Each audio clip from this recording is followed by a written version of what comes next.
see. Good afternoon. At Walmart, we tend to speak back to each other. We're going to have some time in a little bit to talk, so please be thinking about what you might want to ask us about. I'm really excited, Indra, that you're here. I am too. They told me I couldn't come back unless I brought you with me. And I said I'd come back only if you were going to do it with me. I want to start with maybe the most important question, and that is when you were in your university and you were playing cricket, what position did you play on the university team?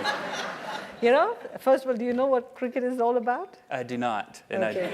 So still, it's not going to make a difference what I tell you. I'm not really very interested either. Okay. Go ahead. What position did you play, seriously? I opened the batting and the bowling. Someone knows what that means. That's really great. Are you impressed? Leadership. Are you impressed? I think so, yeah. Yeah. I was also captain of the cricket team. That was kind of my point. She's a leader. I have known Indra for a really long time, and I was thinking about what words I would use to describe her, and some of them would be visionary, competitive, tough-minded, caring. Indra makes things happen. She has a natural leadership characteristic that you have used not only to lead PepsiCo and in your previous roles, but you also influence Walmart in a big way. Appreciate it, Doug, but let me give you the compliment back. Doug and I know each other for a long, long time. And I've always referred to Doug as not just Doug McMillan, I've called him Doug McMillan Walton because he represents the best of Walmart, the values of Walmart. And believe me, even though we're a generation apart in age, Doug, I've learned. I'm not sure. I'm much older. I've learned so much from Doug, the way he operates his large company and his repositioning it. So I think this is a two-person backslapping society, and I'm the charter member of it.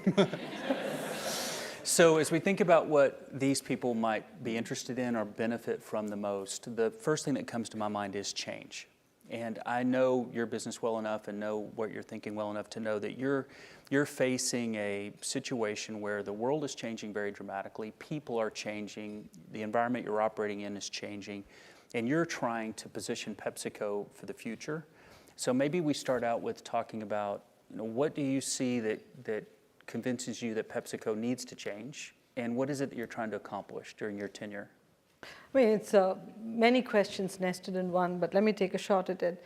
I think every company today, the CEOs of every company, are looking at the environment, and it's sort of, the investor expects you to be this duck that's just sort of swimming across the water. And in the past, these ducks would sort of furiously swim underneath the water just to move ahead. Now it's like you've got to paddle on steroids because the pace of change is so enormous that you've got to paddle even faster just to make small movements. And nobody's going to give you a break and say you can slow down or you can actually stay in place for a while. What's changing? And I'll talk about the food and beverage industry because in a way our interests intersect there. Every aspect of the business is changing. What is healthy food is changing. What do people want to eat and drink is changing. How should products be labeled has not been defined. There's no authority that defines it. Supply chains are globalizing, yet traceability and safety standards have not been established. There's an NGO in every corner. So there's somebody there calling us out when we don't do things right, but then there's no standard to look at in terms of what we need to do right. The retail environment is changing, whether it's the emergence of Walmart in the 90s and the year 2000s, or now the hard discounters and the emergence of e-commerce. Everything about the world is changing. And then, right here in Silicon Valley, all of the best and brightest that we want in our companies are being recruited by these startups. So we have a tough time recruiting the right talent to run our companies. I'm speaking to all of you.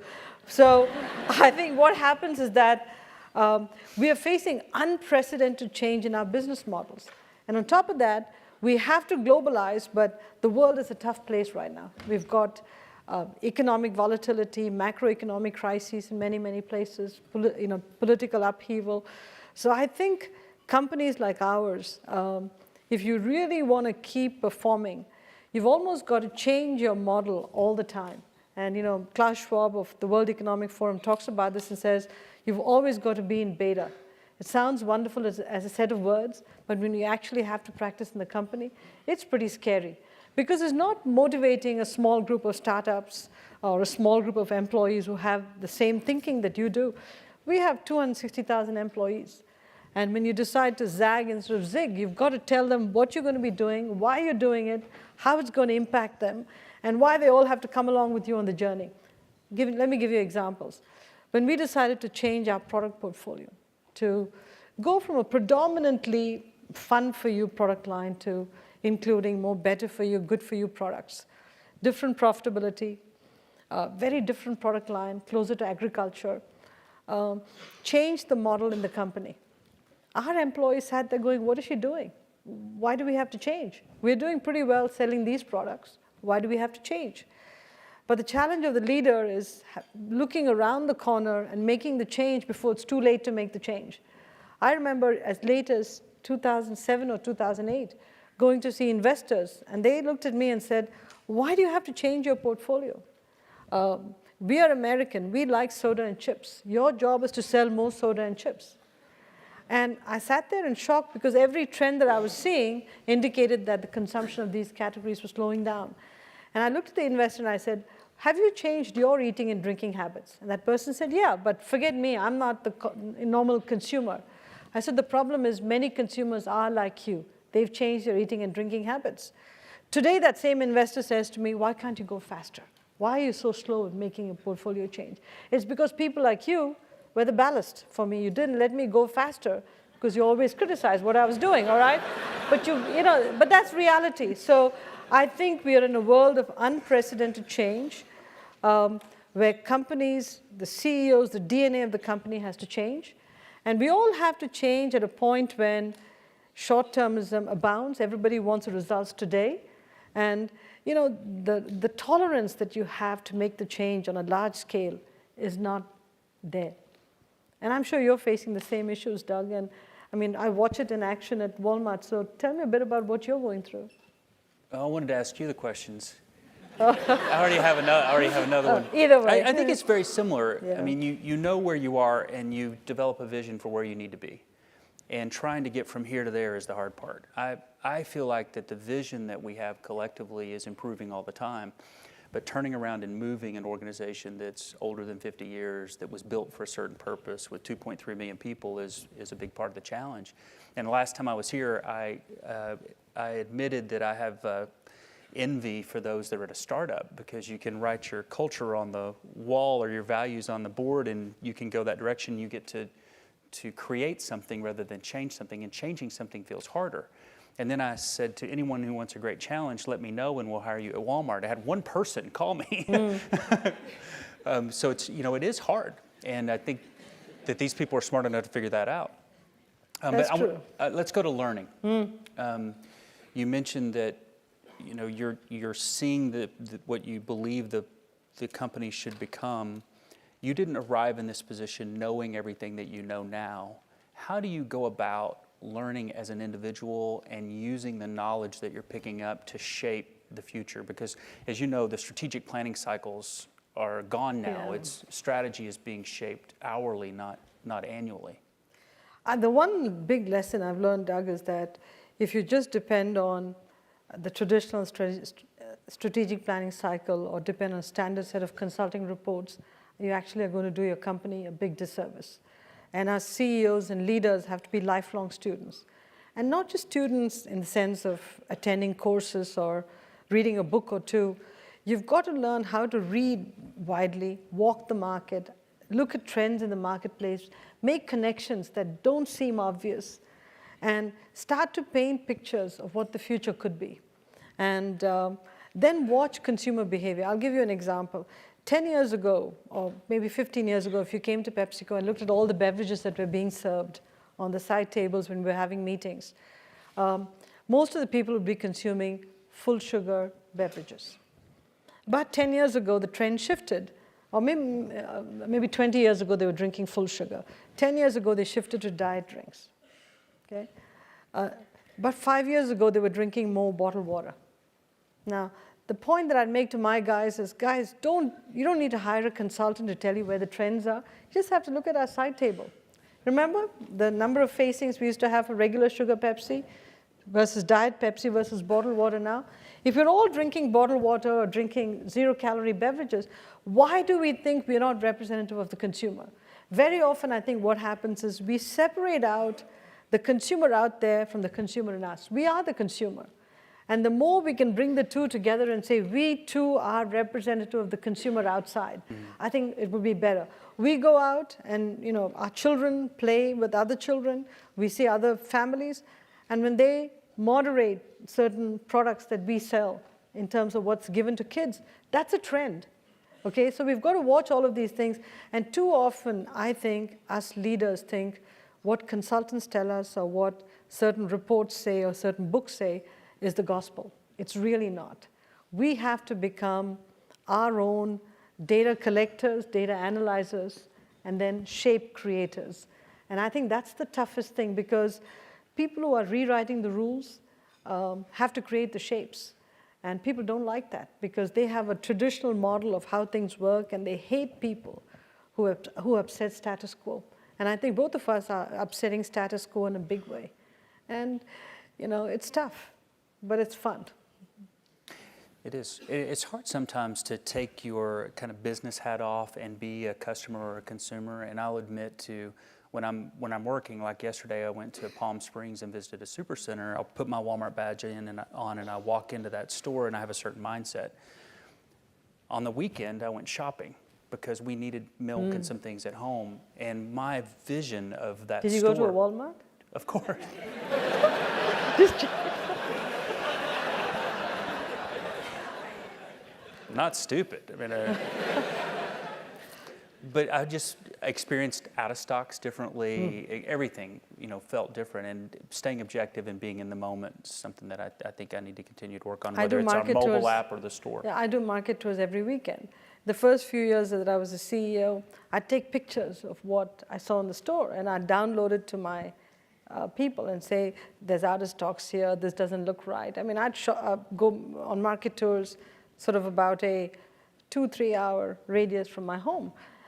Then I realized that every division in the US had some people waiting in the office for my emails to respond to that quickly. And I thought it was a terrible way to run a company, that a CEO's out in the market and you've got a SWAT team sitting in the office waiting for the lousy photographs to come in. So I stopped sending the photographs, but I still do the market tours and I agonize over it. Just like you, I go, why is the Gatorade out of stock when the temperature is 75 degrees? And why didn't we have a second delivery? Or why didn't we do a second delivery of Frito-Lay products when we have a holiday weekend? Now I'm learning to just agonize internally and then dump on people. Monday, it's very difficult. It's tough, I got to tell you. It's tough. But when you do that, you really experience your business from the consumer's eyes or the retailer's eyes, because I know how you care about out of stocks. So when I go to the Norwalk Walmart or look at this shelf and I see out of stocks, I feel for you, as I do for me. Our in-stock's up, by the way. Yeah. Let's talk about design for a minute. A month or two ago, we were talking on the phone, and you tried to get me to go to Italy, or was it Milan? The Milan Design Show. Which I thought was kind of a surprising invitation. I don't get invited to Milan very frequently. You missed a great one. Tell me, why did you go, and why were you thinking that I should also be there? Do you know anything about the Milan Design Show? Only what you told me on the phone. Okay, let me tell you, a few years ago, we started a design capability inside PepsiCo. What do I mean by design capability?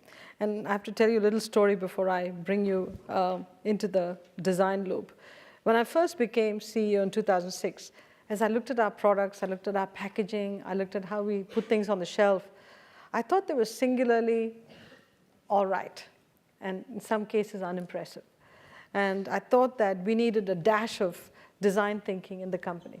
So I gave all of my direct reports, about 16 of them, a photo album, a blank photo album and a camera, and I said, for the next 3 months, I want you to go around taking a picture of anything that you think constitutes design. Anything. It could be a pencil, it could be a clip, it could be a teapot, anything you want. Just fill this book for the next 3 months and give me a copy so that, give it to me so that I know what the issues are I have to handle in terms of design thinking. Here's the surprising finding. Half the people didn't turn the book in at all, half the executives. The few that turned it in A few of them had their wives fill it in for them. 2 executives hired a professional designer to fill the book in and told me they did. But the few that actually filled in the book, I still have them with me as a memento of how bad we were. It was a horror because what they thought was design was not what design was. So let me now tell you what is design. To me, design is something that you embed into a product or a service or an offering that romances the consumer and draws them to the shelf or to the product or to the service or whatever it is. It's how you think about the shape of the product, how it's presented, how it's talked about, not just the color of the package, everything in terms of the experience that actually draws the consumer in. And we never thought about design that way. We thought about it as, is the yellow on the Lay's bag right? Should we put an extra swirl of red? Or should we put an extra emoji on the Pepsi bottle? So our definition of design was very, very, I hate to use the word, but primitive. And I was part of that group. So we all went to design school and learned all about design, not in terms of the package, but all the way down into design of the product. Example, when you eat Doritos, how many of you are Doritos consumers here? I love it. So, when you eat Doritos, when you get to the bottom of the bag, a typical guy would take the Doritos bag and just do this, okay? Because you sort of eat the crumbs that way. Women don't do that. Women try to be very delicate, putting their hand in, taking the last Doritos, but then you're leaving about 5% of the Doritos in the bag, okay? But because there are little crumbs there which taste awesome. But in our package design, why don't we figure out a product design for Doritos that is completely different, that a woman can actually put in a purse so it doesn't crumple, and you can actually eat it in a more delicate way, but all the way down to the last 5%. I'm using Doritos as an example. Indra's solving real-world problems here, right in front of you. Doug. This is good stuff. Doug, I got to tell you, if I solve the problems, you get more sales. So it is a real-world problem. At the end of the day, I worry about one thing, growing my sales with Walmart. But leaving that aside. So that's an example of how you take design thinking all the way to the product design itself. The other is when you think about a food service machine. In the past, with the standard machines. And now, with the new Spire machines we have, which are slowly rolling out, you can have almost 400-500 variants. But the machine looks like a beautiful, beautiful iPad, but even more in an aesthetically pleasing way. And so you bring design into a day-to-day experience that was quite boring. So that's what design thinking is doing to PepsiCo. We've got amazing designers we've hired. In Milan, every year they have a design week where everything from furniture to lighting to day-to-day products, you see the best of design from the best designers showcased all around Milan. The whole city becomes a design, sort of a bazaar of designs. And it's just a phenomenal experience to go there and just see what's going on. And the last few years, I'd say 3 years ago, I just visited Milan for the first time from a design perspective. 2 years ago, we started to build a Pepsi design experience, where we actually had a big warehouse that we convert to design experiences with PepsiCo products. So we had an experience called the Fizz. It looked like a Willy Wonka and the Chocolate Factory. How do you make your own soda with all kinds of toppings? It was a fabulous experience. We had Lipton Pure Leaf tea. How can you serve tea in an authentic way, almost like a tea house cafe? What can you do with the Gatorade bottle, the new bottle with the sensors that athletes can now drink, and it'll sense your saliva and tell you exactly what extra electrolytes you need to put into your body. So we showcase some of the stuff in a very uplifting way. And what was wonderful is the big magazines, the design magazines wrote that there were 2 exhibits that stood out in Milan this year from a consumer perspective. One was Nike and the other was PepsiCo. And so I thought we'd landed.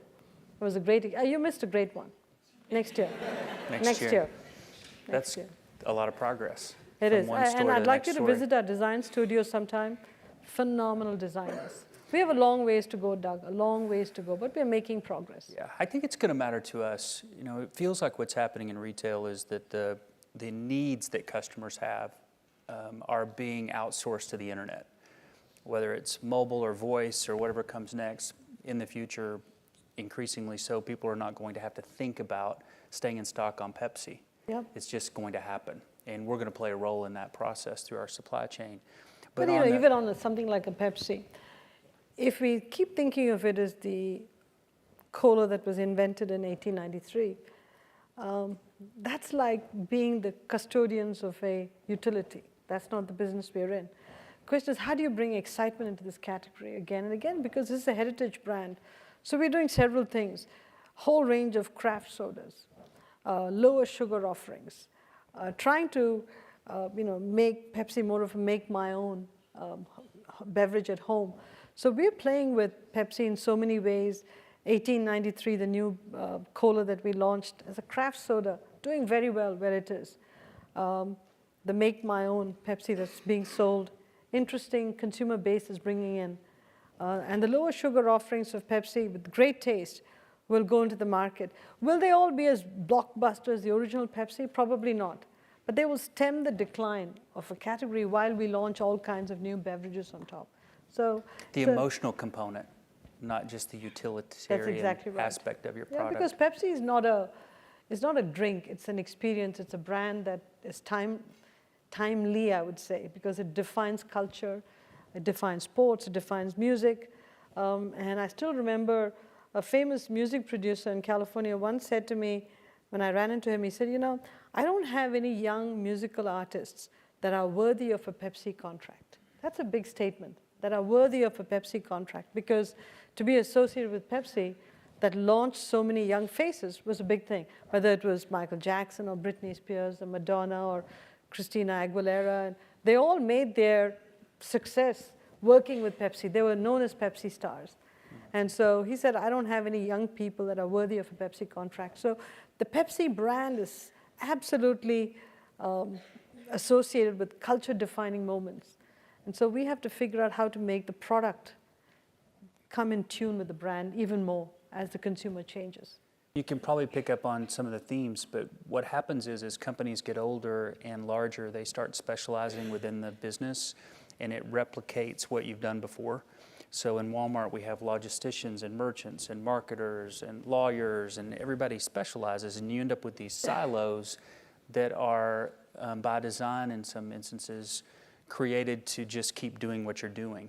And then disruption happens, and you have to figure out how to take an older company and a larger company and change it back to being more entrepreneurial, move with speed, and change it.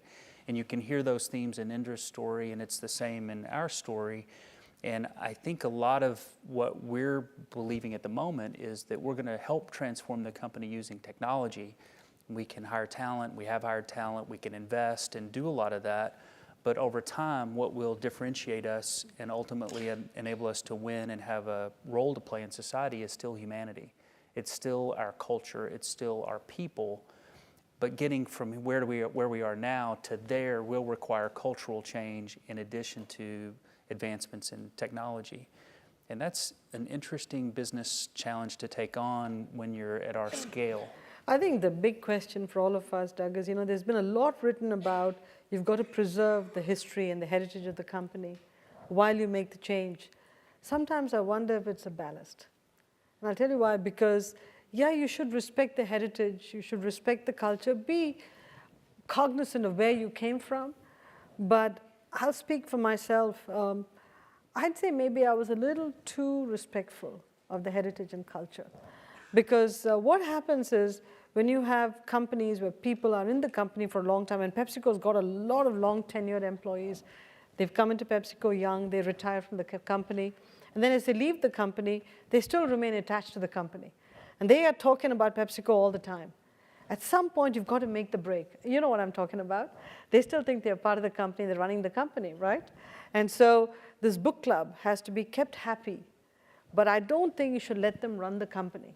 And in many ways, you've got to make a break with the past, because if you don't, you're spending more time appeasing the heritage employees and the heritage voices, as opposed to saying, guys, we don't have the time. We have to make the change. Right. And guess what? It's going to be painful, But the sooner we make the change, let's do it. And the one thing I learned again, I'd say I was maybe a little bit more patient than I should have. When you know you have to make a change and people don't come along, you wait for a little while. But then after that, at some point, you've got to say enough is enough. You know, every third week, there's going to be a series of retirement parties. You're out. Because if we don't do that, again, the people who've been in the company 20, 30 years pull you down. And they create sort of environments of saying, oh, the good old days were great. And people start to believe that there's still those good old days that could exist when they really can't. And I think if I had to do it all over again, I might have hastened the pace of change even more. Seize that opportunity to actively shape the culture. Yeah, and then say, you know what, guys, I'm not going to sit here doing workshop after workshop and trying to convince you to come along. I've tried. You're either in it or you're out. And that sort of brute actions I didn't take. One of the things that gives us a chance to make it through this transformational period is that our founder loved change.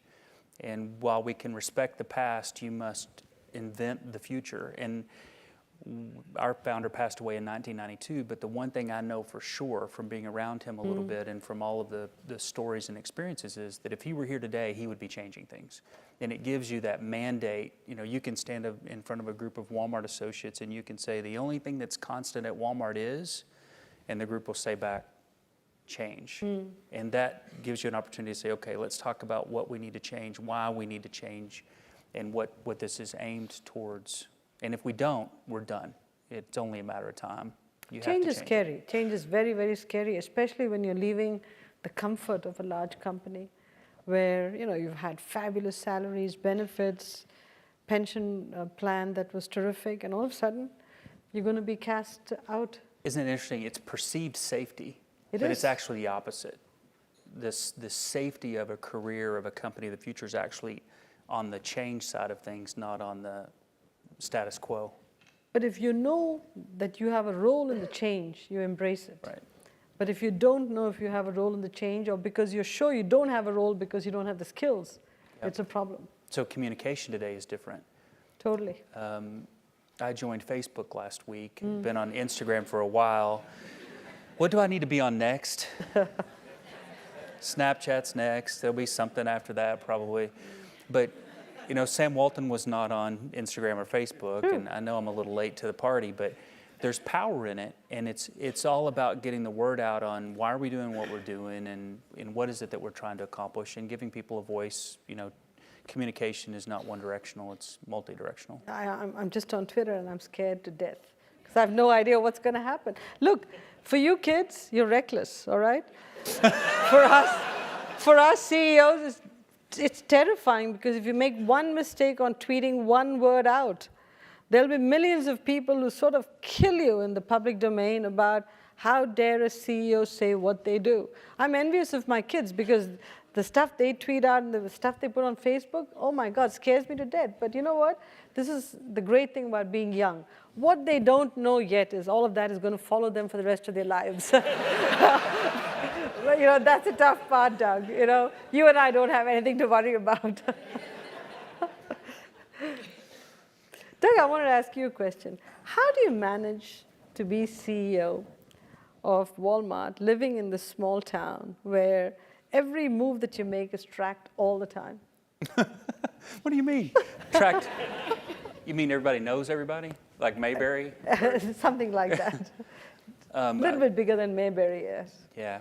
We live in a cool place that's actually changing a lot, but it's still small, and it's a bubble. It's not like the rest of the world in some ways. And so it's really important for us as leaders to be out. And we travel a lot.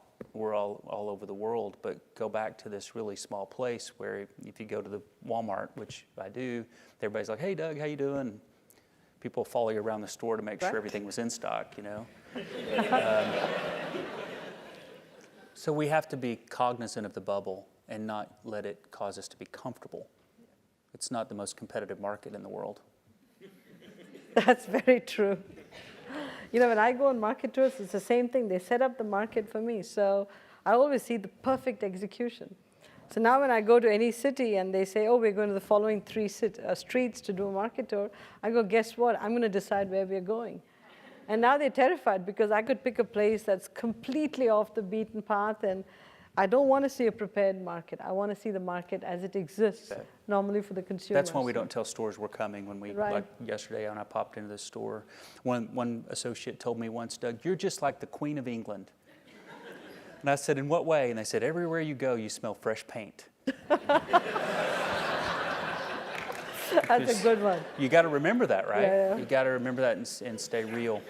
I think we got time for maybe one more subject, and the one I'd like to pick is making a difference in the world.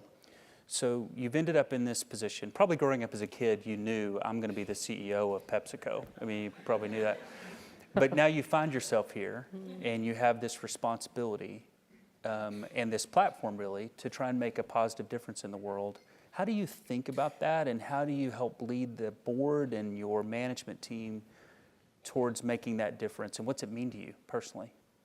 You know, Doug, the more I delved into this whole area of making a difference, sustainability, I'm convinced that unless you feel it deep down in your heart, and you really understand it, you'll be doing lip service to the whole area of sustainability.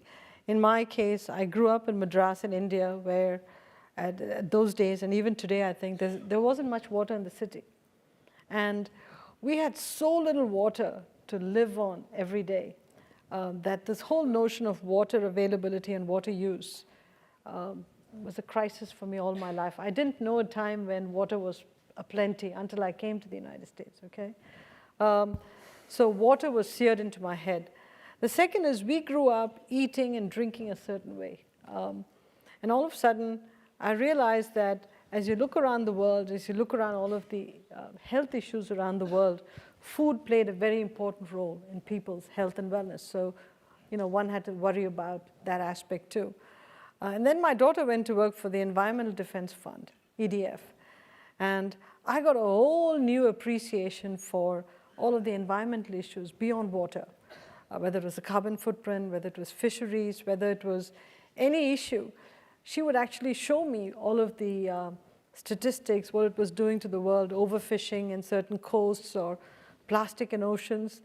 And when you start to really feel these issues and think about your kids and their kids, you ask yourself, what is my role as a steward of a large company to make a difference in the world through this incredible platform that I have called leader of a big company that could either contribute to the issues or help alleviate the issues. I knew that I didn't want to contribute to the issues. I had to start helping the issues, and to the extent that society had changed and I was perceived as contributing to some of the issues, I had to make a change to my business model. And therein was born our notion of performance with purpose, which is how can we keep performing while changing the portfolio, while fundamentally changing our environmental footprint.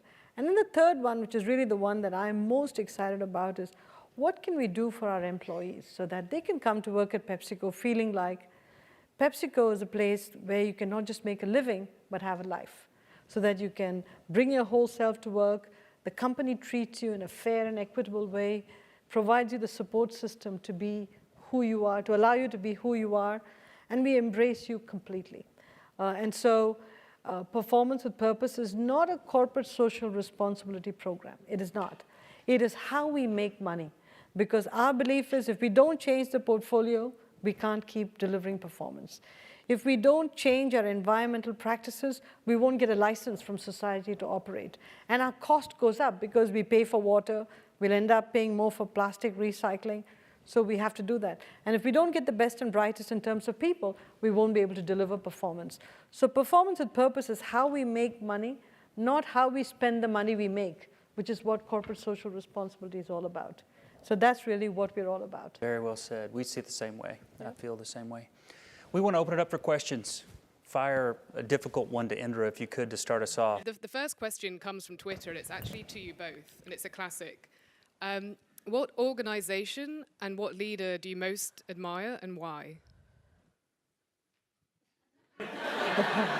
Need time to think. I got to be around Sam Walton a little bit. Sam was the founder of Walmart. he's the first person that comes to mind. There are a lot of positive characteristics there that we're still trying to live up to today. In terms of who I admire at the moment, rather than one person, I think I would characterize a group of people. One of the awesome things about what we get to do is we get to meet a lot of leaders. And what comes to mind is that there are people out there that are genuinely taking risk to try and make the world a better place. And this would be a very logical time to play it safe. It'd be a very logical time to try and stay off the radar screen. But sometimes you got to step out there and you've got to put some personal equity on the line and try to change something. And there are people that are doing that. Some of the CEOs that live in this part of the world are doing things like that to try and improve the world, and I admire that. I'm going to give you two. One is, something that sounds tested and tried. When I became CEO, I called Steve Jobs and I said, I'd like to spend a little bit of time with you, and just to sort of understand what it is to run a company the way you have changed it. And he graciously agreed to spend some time with me, and he gave me 2 or 3 hours, I think, of his time. And some of the lessons he taught me about design, how do you take something that you truly believe in and stick with it, as opposed to changing your point of view because the outside world wants you to change your point of view, were phenomenal lessons that he was so gracious to give me the time, and that he gave me those lessons I'll never forget. I think the world lost an incredible person in him. He did tell me a few things like, don't be too nice. When you really don't get what you want and you really believe that's the right thing for the company, it's okay to throw a temper tantrum. Throw things around. You will, people will talk about it and they'll know it's important for you. And I think that itself was a valuable lesson. In terms of, I honestly believe that. In terms of people I admire, I tell you the people I've begun to really admire these days are people who head up these NGOs. Because they don't make much money. In fact, they barely make ends meet. But yet they feel so deeply committed to a cause. They do the research, they go visit companies in their headquarters, they'll do goofy things. But you know what? It's goofy if you look at it strictly from the point of view of they're bugging me. But if you look at it through their eyes, walk a mile in their shoes, you have to be proud that they feel so strongly that they want to make the world a better place. So all of these people who run NGOs, even though one side of me says, God, I wish they didn't have such a big megaphone, the other side of me is so proud of what they do. And I think we're all going to change and become better companies because of their leadership. Yeah. Who would like to go next? How about right here? Hi, my name's Nadu Lawson. I'm an MBA 2 here. My question for you was, you mentioned international growth before, and I'd love to hear how PepsiCo and Walmart are thinking about the African market. Specifically in the mid and long term, what do you think you're going to have to do differently to win the consumers there? I tell you, PepsiCo in Africa doesn't have as big a footprint as we would like to have, but I think it's an actually wide open market in so many ways, and I'll tell you why. The African consumer is, the economic plight of the African consumer is improving enormously, so that's a very good thing. Second, the continent is hungry for the right supply chains, the right products to come in. So I think the market is just now sort of taking off. I wish we'd been there earlier, but now that we are increasing our footprint there, I think the challenge we have is how do we go into Africa with healthy products right off the bat?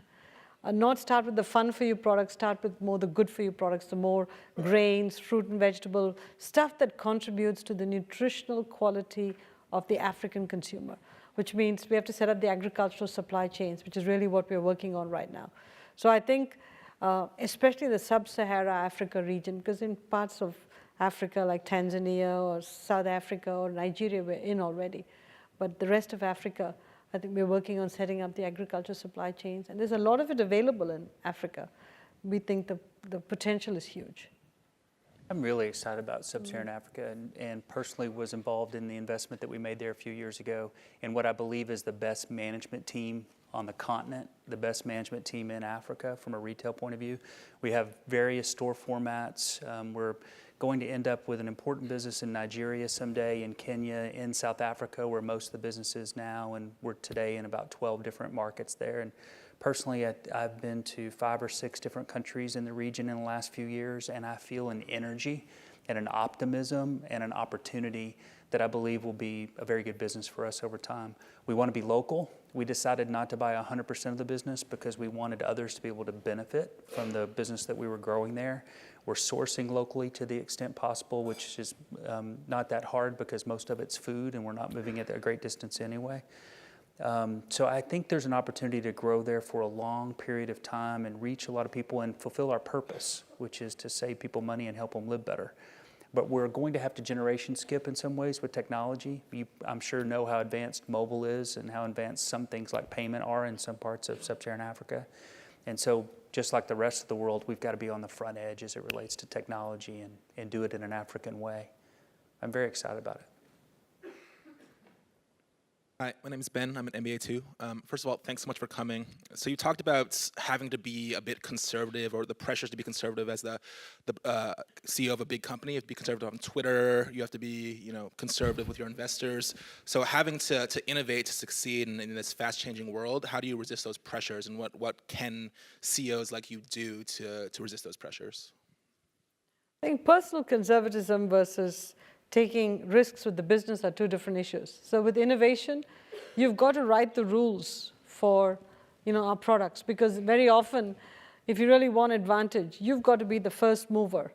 So I think on the product side and the product experience side, we can take as many risks as we want. When I was talking of conservatism, I was talking about personal messages going out or messages that we put out on behalf of the company. We've just got to be careful about putting out personal messages. I tell you something, on innovation, the bolder we can be, the better.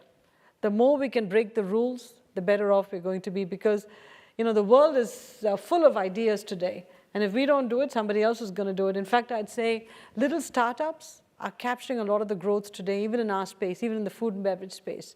So in many ways, in our company, we have to act as if we are a bunch of little startups. And that's what we are, a bunch of little startups.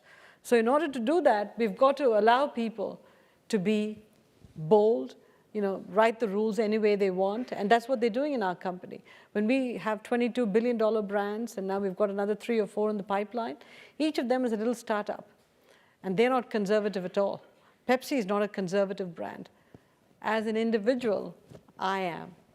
I'm sure the next CEO is going to be less conservative than me, but I am a conservative person, because I'm terrified of all of you.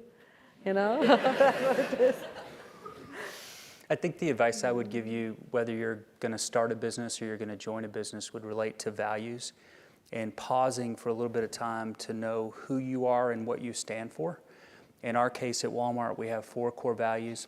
We respect the individual, we strive for excellence, we serve the customer, and we act with integrity.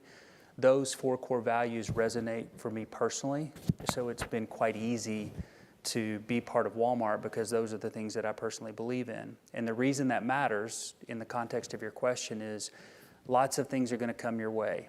There's going to be an emergency tomorrow, something's going to come up and I'm going to have to deal with it, or when you're in these jobs, you're going to have to deal with it. And you need some sort of a foundation to stand upon. And pausing to remember, what are our values, my personal values, and how does my response here relate in that context? If you don't have that foundation, you're going to be moving around trying to figure out one instance at a time what to do, whether it's a question about risk-taking or how you handle a crisis or something else. So it sounds a little bit hokey, I suppose, to pause and write down or think about what you want your end story to be, but I think it's valuable. Pretend that you're at your retirement celebration someday. What do you want them to say about you? What legacy do you want to have left? And predetermine before you start that that's going to be your outcome. Yeah. I'm not sure who's deciding who goes next. Hi. Go for it. Yep. Thanks for just sharing. I have a question. So Amazon is a huge competitor. Like if you were... Who is that? Amazon. Amazon, got it. I mean, if both of you could talk to Bezos now, what would you say to him? And Go on vacation.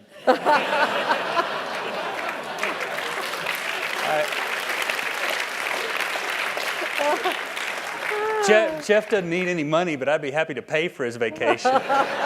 They are doing such a good job. And as a retailer and somebody who grew up serving customers, I admire the innovation and the solutions they're bringing to customers, and am challenged by it. And part of our culture is to embrace what competition's doing and learn from it, and try to move quickly to adopt what we should adopt within our own company. In some cases, that's dangerous because it can look like following and be following, and if you're following somebody, you're only ever going to be second best. So you have to, at the same time, be who you are and innovate within the context of who you are. But clearly, what they and other e-commerce companies, mobile commerce companies, are teaching us is that technology can be used to solve customer problems in a different way, and it saves them time, it makes life simple and easy.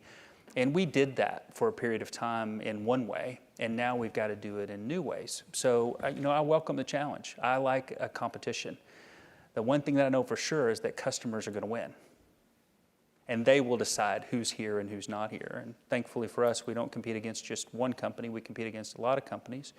And what matters the most is how much we're improving and getting better. So I like it. It gets me up in the morning, and I feel challenged, and I wouldn't want it any other way. He said it all.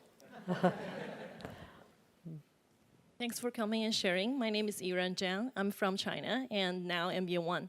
So I have a question for both of you. It's more personal career development. So one is for Doug. Doug, you have spending all your career life in Walmart, but actually for now in our years, it's not very common. So I really want to know what drives you to stay with one organization for a whole life. And then another question is for Indra. You have tried a different kind of role and different kind of industry. I want to know when you decide to, when you find your passion and how you get this passion for it. Thanks. I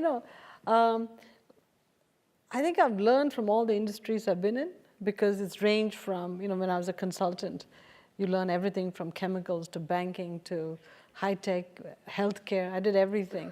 So it was fantastic to learn strategy through the eyes of a BCG, because you realize that strategy is not industry specific, it's frameworks and how you think about a business. So I learned that.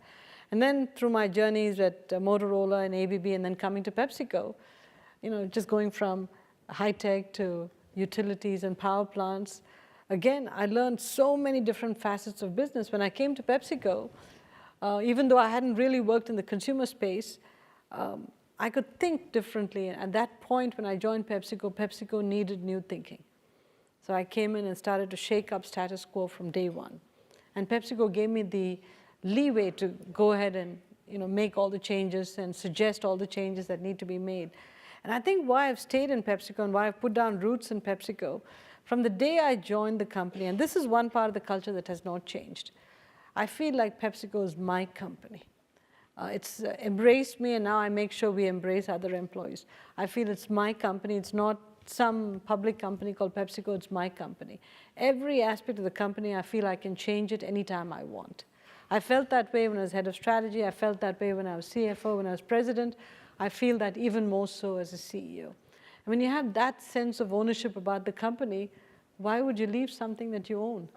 And so I've put down roots, and I don't regret for a moment the 22 years that I've been at PepsiCo, and it's the greatest ride of my life. Whether I was CEO or not is irrelevant. It's been the greatest ride of my life. My dad was a dentist, and dentistry's hard. None of you are going to be dentists, right? That's why you're here. He was a dentist for 40 years, and it is hard. You get up every day, you go to see people who don't really want to see you. They're there because they need to be. And so I was influenced in a big way to try and create a career for myself that was flexible, because I didn't want to be trained for one job and have to do that job forever if I didn't like it. So I went for a business degree, I went for my MBA, and my MBA was primarily driven so that if I got into a situation where I wasn't happy, I could change jobs. I thought it would help me move. But then I ended up working at Walmart, and I really started because I just needed a summer job to make money for school, and I loved it. And that's why I'm still here. I have had a blast. I have gotten to do more than a dozen different jobs. I've worked across countries, across formats. We deal with everything from marketing to logistics to finance to legal to Africa. How fun is that? So when I'm not having any fun anymore, I won't do this anymore. But for more than 25 years now, it's been a blast, and I've come to care about it an awful lot. And I haven't been bored. If I was bored, I'd go do something else. Or if I were working around people I didn't like, I'd leave. But there are a lot of great people around where I work. Thank you very much for coming. My name is Sarah Fu, and I'm a second-year MBA student, and I'm told I'm very lucky got the last question. So my question to you is, so obviously you talk about a lot of like changes and taking risk, but a lot of that like is only going to be measured or seen or evaluated over years. But also today, if you look around the world, like the investors or just the market in general is like very short-sighted, and then there's like so much noise in the market. So how do you balance this like short-term demand for you to like deliver versus the long-term vision to take risk and make like long-term change that are actually good for the business? That's really well said. I know. I think you get it. Should we Now what do answer we do or about it? What do we do about it? I tell you something. I think you've got to look at the investments you make in the company as a portfolio. There's a bunch of stuff that delivers in the short term, and that gives you the breathing room and the fodder to invest in the long term. Because I don't think, especially in our industries that are more established, unlike a startup, I don't think you can say, look, wait for 3 or 5 years. In 5 years, you'll start seeing huge results. Nobody's going to believe you because we are expected to deliver because we are established legacy companies. So the way, at least I look at things in PepsiCo, is I know what we need to invest in, constantly balancing projects that will deliver today, countries that will deliver today, which can then provide the ammunition for us to invest in long-term initiatives. You can't have too many long-term initiatives or too many short-term initiatives because you don't want to spoil the investor with too many short-term programs that then don't give you the permission to invest for the long term. So this judicious balance is what we worry about all the time. And that's what's, and I tell you, the only way you can do that is if you have the support of your board of directors. For public companies, the board has to completely buy into your program and back you in case investors say, we don't like the shape of your delivery.